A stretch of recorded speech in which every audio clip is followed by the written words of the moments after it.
Hello ஷோல், welcome to Eden aquatics. இன்றைக்கி நம்ம பார்த்தீங்கன்னா இம்போர்ட்டட் ப்ரீடு கெத்தா இல்லாட்டி லோக்கல் ப்ரீடு கெத்தான்றதை நம்ம இந்த வீடியோவில் பார்க்க போகிறோம்.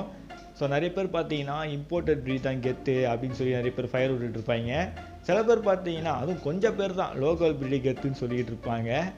ஸோ அதிகமான ஃபேன்ஸ் பார்த்தீங்கன்னா இம்போர்ட்டட் ப்ரீடு தான் இருப்பாங்க. ஸோ இம்போர்ட்டட் ப்ரீடில் இருக்க டிஸ்அட்வான்டேஜ் அண்ட் அட்வான்டேஜ், அப்புறம் நம்ம லோக்கல் ப்ரீடில் இருக்க அட்வான்டேஜ் அண்ட் டிஸ்அட்வான்டேஜ், இதெல்லாம் நீங்கள் நல்லா தெரிஞ்சுக்கிட்டிங்கன்னா உங்களுக்கு எது கெத்துன்றது புரிய வரும். ஸோ நம்ம எதுக்கு ஃபயர் விடுறோன்னு தெரியாமல் நம்ம ஃபயர் விட தேவையில்லை. ஸோ நீங்கள் இந்த மாதிரி மீன்களை சூஸ் பண்ணும்போது இம்போர்ட்டடாக இருந்தாலும் சரி, லோக்கலாக இருந்தாலும் சரி, அதில் இருக்க என்னென்ன மிஸ்டேக்ஸ் அண்ட் அதில் இருக்க என்னென்ன ப்ராப்ளம்ஸை நம்ம ஃபேஸ் பண்ண போகிறோன்றதை நம்ம இந்த வீடியோவில் தான் பார்க்க போகிறோம். ஸோ வீடியோக்குள்ளே போகிறதுக்கு முன்னாடி மறக்காம நம்ம சேனலுக்கு லைக், ஷேர், சப்ஸ்கிரைப் பண்ணுறீங்க. அண்ட் உங்களுக்கு விருப்பம் இருந்தால் மெம்பர்ஷிப்லேயும் ஜாயின் பண்ணிக்கோங்க. ஸோ வாங்க வீடியோக்குள்ளே போயிடலாம்.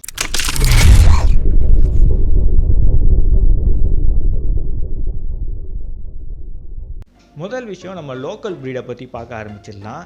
ஸோ லோக்கல் ப்ரீட் பார்த்தீங்கன்னா பிகினர்ஸ் எல்லாருமே அதை தான் சூஸ் பண்ணுறது நான் ரெக்கமெண்ட் பண்ணுவேன். ஸோ லோக்கல் ப்ரீடில் வந்து அட்வான்டேஜுன்றது பார்த்திங்கன்னா நிறைய இருக்குது. அதில் முதல் விஷயம் ஹார்டி ஃபிஷ்ஷாக இருக்கும். ஸோ பார்த்திங்கன்னா அது நம்மளோட கிளைமேட்டுக்கு, நம்மளோட வாட்டருக்கு அது வந்து கரெக்டாக இதாக இருக்கும்.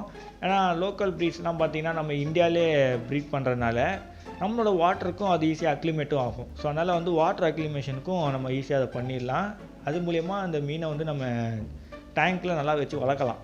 ஸோ லோக்கல் ப்ரீட்னால பிகினர்ஸ்க்கு கரெக்டாக இருக்கும் லோக்கல் ப்ரீட் சூஸ் பண்ணுறது. ஓகேங்களா, நம்மளோட லோக்கல் ப்ரீட் ஃபிஷஸ் பார்த்திங்கன்னா டிசீஸ் வந்து அதுக்கு ரிஸ்க் கம்மி நம்ம சொல்லலாம். பிகாஸ் பார்த்திங்கன்னா நம்ம வாட்டருக்கு நம்மளோட கிளைமேட்டில் அதை வைக்கும்போது அது கொஞ்சம் டிசீஸ் தாக்கிறதுன்றது ரிஸ்க் இருக்குன்றது கம்மி தான். அண்ட் அதுக்கப்புறம் பார்த்திங்கன்னா நம்ம வந்து நம்ம ப்ரீடர்ஸ்க்கு சப்போர்ட் பண்ணுறோம். ஸோ லோக்கல் ப்ரீடர்ஸை நம்ம வந்து சப்போர்ட் பண்ணுறோம். நம்ம வந்து இந்த லோக்கல் ப்ரீட் ஃபிஷஸை வாங்குறதுனால ஸோ அவங்களுக்கும் ஒரு பெரிய சப்போர்ட்டாக இருக்கும். அண்ட் அவங்களும் பார்த்திங்கன்னா புது புது மீன்களாக ட்ரை பண்ண ஆரம்பிப்பாங்க.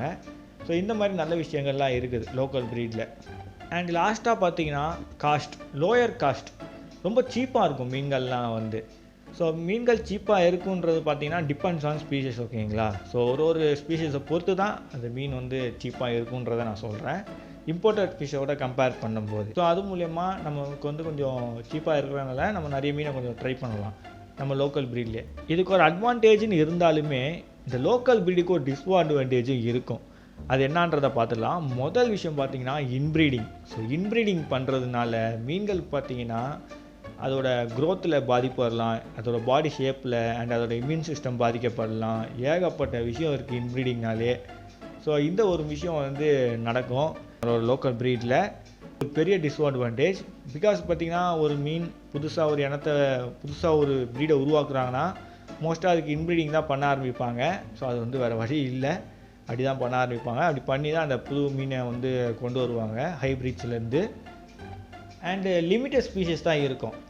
ஸோ லிமிட்டட் ஸ்பீஷஸ்னால் நம்ம லோக்கலில் பார்த்திங்கன்னா நம்மளுக்கு வந்து காமனாக கிடைக்கக்கூடிய ஸ்பீஷஸாக மட்டும்தான் இருக்கும். கொஞ்சோண்டு தான் இருக்கும். நம்ம கொஞ்சம் அப்படி இப்படின்னு எதிர்பார்ப்போம், பட் அப்படி இப்படிலாம் இருக்காது. இதெல்லாம் நம்ம வளர்த்தியாச்சடா, வேறு ஏதாவது புதுசாக வளர்க்கலாமேடா அப்படின்னு நீங்கள் தேடும் போது கிடைக்காது. ஸோ இதுதான் நம்ம லோக்கல் ப்ரீட்ஸில் இருக்க ரெண்டாவது ப்ராப்ளம். அது ஒரு டிஸ்அட்வான்டேஜ். மூணாவது டிஸ்அட்வான்டேஜ் என்னன்னு பார்த்தீங்கன்னா குவாரண்டைன். அக்வேரியம் ஷாப்பில் வந்து மீனை இப்போ எங்கேயாவது எடுக்கிறாங்கன்னா அக்வேரியம் ஷாப்பில் வச்சு குவாரண்டைன் பண்ணணும், இல்லாட்டி ஃபார்ம்லேருந்து கொடுக்குறவங்க குவாரண்டைன் பண்ணணும். ஸோ இந்த ரெண்டுத்தில் யாராவது ஒரு ஆள் குவாரண்டைன் பண்ணாங்கன்னா நல்லது. பிகாஸ் நம்ம ஆளுங்களாம் வந்து மீனை வாங்கிட்டு டேரெக்டாக நம்ம டேங்கில் விட்டுருவோம் அக்ளிமேட் பண்ணிவிட்டு. பட் நிறைய பேர் வந்து குவாரண்டைன் பண்ண மாட்டோம். ஸோ நம்ம வந்து டேரெக்டாக அக்ளிமேட் பண்ணி விடுற ஆளுங்க தான். ஸோ நான் சேல் பண்ண ஆரம்பித்ததுனால நான் வந்து தனியாக வச்சு குவாரண்டைன் பண்ணிக்கிட்டு இருக்கேன். ஸோ பண்ணிட்டு தான் நான் வந்து சேல் பண்ணுறேன். ஸோ அதனால் பார்த்தீங்கன்னா நம்ம மீன்கள் வந்து தைரியமாக நம்ம டேங்க்கில் ரிலீஸ் பண்ணலாம். ஸோ குவாரண்டைனில் இருக்கும்போது மீன்களை நம்ம ட்ரீட் பண்ணுவோம். அதுக்கிட்ட இருக்க இன்டர்னல் பேரசைட்டாக இருக்கட்டும், இல்லாட்டி அது உடம்புல வேறு எங்கேயா பேரசைட் வெளியே இருக்கிறதா இருக்கட்டும், பாக்டீரியல் இன்ஃபெக்ஷன், ஃபங்கல் இன்ஃபெக்ஷன், இது எல்லாத்தையும் நம்ம வந்து கிளியர் பண்ணிட்டு தான் நம்ம வந்து மீன் சேல் பண்ண ஆரம்பிப்போம். ஸோ இந்த மாதிரி எல்லா கிளீன் ஷாப்லேயும் பண்ணாங்கன்னு வச்சுக்கோங்களேன், நிறைய பேர் வந்து மீன் வாங்கும்போது அவங்க வளர்க்கும் போது ஈஸியாக டிசீஸ் வராமல் இருக்கும். அண்ட் மற்ற மீன்களும் டேங்கில் இருக்கும்போது டிசீஸ் வராமல் இருக்கும். ஸோ இந்த மாதிரி ஒரு குவாரண்டைனில் ஒரு பெரிய சம்பவமே இருக்குதுங்க. ஸோ குவாரண்டைன் பண்ணுறது ரொம்ப இம்பார்ட்டண்ட். நீங்களும் தனியாக குவாரண்டைன் பண்ணிங்கன்னா ரொம்ப நல்லது. ஓகேங்களா, நீங்கள் எங்கேயாவது வெளியே மீன் வாங்கினீங்கன்னா ஸோ அவங்க வந்து குவாரண்டைன் பண்ணியிருந்தாலுமே நீங்களும் கொஞ்சம் தனியாக வச்சு குவாரண்டைன் பண்ணுறது ஒரு இம்பார்ட்டண்ட்டான விஷயம். அதை நீங்கள் தெரிஞ்சுக்கோங்க. ஃப்யூச்சரில் அதை எப்படி குவாரண்டைன் பண்ணுறது எல்லான்றதை நான் வீடியோ உங்களுக்கு போடுறேன். ஓகேங்களா, இப்போ நம்ம வந்து லோக்கல் ப்ரீடில் இருக்க அட்வான்டேஜ் அண்ட் டிஸ்அட்வான்டேஜை பார்த்துட்டோம். இப்போ இம்போர்ட்டட் ஃபிஷ்ஷஸில் இருக்க ப்ரீட், ஸோ அதில் பார்த்தீங்கன்னா அட்வான்டேஜ் அண்ட் டிஸ்அட்வான்டேஜை பார்த்துடலாம். ஓகேங்களா? ஸோ முதல் விஷயம் அட்வான்டேஜ். ஸோ அட்வான்டேஜில் பார்த்தீங்கன்னா லோக்கல் ப்ரீட் இல்லாமல் இம்போர்ட்டட் ப்ரீடில் வந்து என்ன அட்வான்டேஜ்னால், முதல் விஷயம் டிஃப்ரெண்ட் ஸ்பீஷியஸ், ஏகப்பட்ட வெரைட்டிஸ் கிடைக்கும் நம்மளுக்கு இம்போர்ட்டட் ப்ரீட் தான். ஸோ பார்த்தீங்கன்னா இப்போது எக்ஸாம்பிளுக்கு நம்ம பீட்டா வச்சுக்கிட்டாலுமே பீட்டாவில் நிறைய வெரைட்டிஸ் நம்ம வந்து பார்க்கலாம். அண்டு அதுலேயே வந்து பீட்டா மட்டும் கிடையாது, கோல்ட் ஃபிஷ்ஷாக இருக்கட்டும், ஃப்ளவரான்ஸாக இருக்கட்டும், அரவானாஸாக இருக்கட்டும், ஏகப்பட்ட ப்ரீட்ஸ் இருக்கும் இம்போர்ட்டட் வெரைட்டிலேயே. ஸோ இந்த மாதிரி கொஞ்சம் டிஃப்ரெண்ட் ஸ்பீஷஸை நம்மளால் ட்ரை பண்ண முடியும் இம்போர்ட்டட் வெரைட்டியில். அது ஒரு அட்வான்டேஜ். ரெண்டாவது அட்வான்டேஜ் பார்த்தீங்கன்னா இம்போர்ட்டட் ஃபிஷ்ஷஸில் வந்து ரொம்ப ரேரான எக்ஸாட்டிக்கான ஃபிஷ்ஷஸ் வரும். அதுவும் இல்லாமல் யூனிக்கான ஃபிஷ்ஷஸாக வரும். அது எப்படின்னா, நான் வந்து இப்போது ஹில்ஸ்ட்ரீம் லோச் எடுத்துக்கோங்க. ஹில்ஸ்ட்ரீம் லோச் வந்து நம்ம இந்தியாவிலே கூட ப்ரீட் பண்ணலாம். பட் மோஸ்ட்டாக நம்மளுக்கு வந்து வெளியேருந்து தான் வரும், இம்போர்ட் பண்ணி தான் வரும். அண்டு ஹில்ஸ்ட்ரீம் லோச் மட்டும் கிடையாது, ஏகப்பட்ட மீன்கள் இருக்குது. ஸோ அதெல்லாம் கொஞ்சம் விசித்திரமாகவும் இருக்கும். ஸோ அந்த மீன்கள்லாம் வந்து இம்போர்ட் பண்ணுவாங்க. ஸோ கொஞ்சம் விசித்திரமாக யூனிக்கான ஃபிஷ்ஷை வளர்க்கணும்னு நினைக்கிறவங்களுக்கு இம்போர்ட்டட் ப்ரீட்ஸ் தான் ரொம்ப பிடிக்கும். ஸோ அதில் ஒரு அட்வான்டேஜ் இருக்குது. மூணாவதாக இருக்க அட்வான்டேஜ் பார்த்தீங்கன்னா new breed in market. So புது ப்ரீட் இருக்கும் நம்ம மார்க்கெட்டில். அது வந்து இப்போ வெளியிலேருந்து எங்கேயாவது ப்ரீட் பண்ணிட்டாங்கன்னு வச்சுக்கோங்களேன், நம்ம ஆளுங்க அதை லோக்கலில் ப்ரீட் பண்ண ஆரம்பிப்பாங்க. அதனால நம்மளுக்கு வந்து இம்போர்ட்டட் காஸ்ட்டோட நம்ம லோக்கல் காஸ்ட்டு வந்து பார்த்திங்கன்னா அது லோக்கலில் ப்ரீட் பண்ணுறதுனால அது வந்து கொஞ்சம் விலை கம்மியாக வரும். ஸோ இது ஒரு அட்வான்டேஜ் இருக்குது இம்போர்ட்டட் ஃபிஷ்ஷஸில். ஓகேங்களா? அண்ட் இதில் டிஸ்அட்வான்டேஜ் என்னன்றதை இப்போ நீங்கள் தெரிஞ்சுக்கணும். ஸோ இம்போர்ட்டட் ஃபிஷ்ஷஸில் வந்து டிஸ்அட்வான்டேஜில் முதல் விஷயம் பார்த்தீங்கன்னா அக்ளிமேஷன். ஸோ அக்ளிமேஷன் வந்து பண்ணும்போது அது நம்மளோட வாட்டர்ஸ்க்கு அது வந்து அடாப்ட் ஆகிருக்குதான்றது ரொம்ப முக்கியமாக பார்க்கணும்.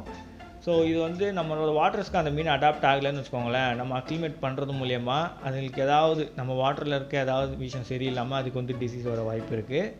ஸோ அதனால் வந்து நம்ம அக்ளிமேட்க்கு நம்மளோட வாட்டர் அக்ளிமேட் பண்ணுறதுன்றது ரொம்ப கஷ்டம் இம்போர்ட்டட் ப்ரீடை வந்து. அண்ட் பார்த்தீங்கன்னா இன்னொரு டிஸ்அட்வான்டேஜ் வந்து இம்போர்ட்டட் ப்ரீட்ஸ் வந்து யாராவது எடுத்து சேல் பண்ணுறாங்கன்னா அவங்க வந்து குவாரண்டைன் பண்ணணும். அவங்க அதை குவாரண்டைன் பண்ணி நம்மளோட வாட்டர்ஸ்க்கு அதை வந்து அக்ளிமேட் பண்ணியிருக்கணும். ஸோ அது வந்து நம்மளோட வாட்டர்ஸ்க்கு அக்ளிமேட் பண்ணிவிட்டு அது வந்து கொஞ்சம் செட்டில் ஆனதுக்கப்புறம் நம்மக்கிட்ட கொடுத்தாங்கன்னா நம்மளுக்கு கொஞ்சம் ஈஸியாக இருக்கும் நம்ம அக்ளிமேட் பண்ணி நம்ம டேங்க்கில் விடும்போது. ஸோ மூணாவது டிஸ்அட்வான்டேஜ் பார்த்தீங்கன்னா ஹையர் காஸ்ட், விலை அதிகமாக இருக்கும் இம்போர்ட்டட் ஃபிஷ்ஷுக்கு. நம்ம வந்து அவ்வளோ காசு கொடுத்து வாங்கிட்டு ப்ராப்பராக அக்ளிமேட் பண்ண முடியல, இல்லாட்டி அதை வந்து கொஞ்சம் நம்ம வாட்டருக்கு செட் ஆகலைன்றப்போ நம்ம அதை வாங்கி எந்த பிரயோஜனமும் இல்லை. ஓகேங்களா? ஸோ அதனால் வந்து கொஞ்சம் நல்லா யோசித்து ஒரு இம்போர்ட்டட் ஃபிஷ்ஷை எடுக்கிறத எடுங்க. ஸோ அது ரொம்ப முக்கியம். யோசித்து எடுத்து நம்மளோட வாட்டருக்கு அதை வந்து அக்ளிமேட் பண்ணி நம்ம பர்சனலாக குவாரண்டைன் பண்ணி கொஞ்சம் கொஞ்சமாக நம்ம தண்ணிக்கு அடாப்ட் பண்ணி அதை நம்ம வந்து வச்சு வளர்க்குறதுன்றது கொஞ்சம் கஷ்டமான விஷயந்தான். ஸோ அதனால் வந்து இம்போர்ட்டட் ஃபிஷ்ஷஸ்லாம் நான் அதிகமாக ரெக்கமெண்ட் பண்ணுறதுன்னு பார்த்தீங்கன்னா அக்வேரியம் ஹாபியில் எக்ஸ்பீரியன்ஸ் பர்சனுக்கு தான். ஸோ அவங்க வந்து கொஞ்சம் அதை கேர் எடுத்து பண்ணி அவங்க டேங்க்கில் ஆட் பண்ணாங்கன்னா ரொம்ப நல்லாயிருக்கும். அதனால தான் சொல்கிறேன். ஸோ பிகினர்ஸ் யாராவது வந்து இந்த இம்போர்ட்டட் ஃபிஷ்ஷை வாங்கி நீங்கள் உங்கள் அக்வேரியம்குள்ளே ஆட் பண்ணணும் இல்லாட்டி நீங்கள் வளர்க்கணும்னு நினச்சிங்கன்னா நீங்கள் அதுக்கு வந்து தனியாக குவாரண்டைன் பண்ணி இதெல்லாம் மெனக்கெடுவீங்கன்னா தாராளமாக நீங்களும் சூஸ் பண்ணலாம். நாலாவதாக பார்க்க போகிற டிஸ்அட்வான்டேஜ் பார்த்தீங்கன்னா இம்போர்ட்டட் ப்ரீடில் இருக்கிறது அதுதான் வந்து டிசீஸ் ரிஸ்க். ஸோ இந்த இம்போர்ட்டட் ஃபிஷ் பார்த்தீங்கன்னா இப்போது வந்து அவங்க ப்ராப்பராக குவாரண்டைன் பண்ணாமல் நம்மக்கிட்ட வரும்போது அதுக்கு ஏதாவது புது டிசீஸ் இருந்ததுன்னு வச்சுக்கோங்களேன், அதை நம்ம அக்வேரியம்குள்ளே போட்டு அது நம்ம மற்ற மீன்களுக்கும் பாதிக்கப்பட்டு அதனால கூட அந்த மீன்கள் வந்து இறந்து போயிடும். அண்ட் நான் வந்து பார்த்திங்கன்னா பர்சனலாக இம்போர்ட்டட் ஃபிஷ்ஷஸ்லாம் வாங்கியிருக்கேன்.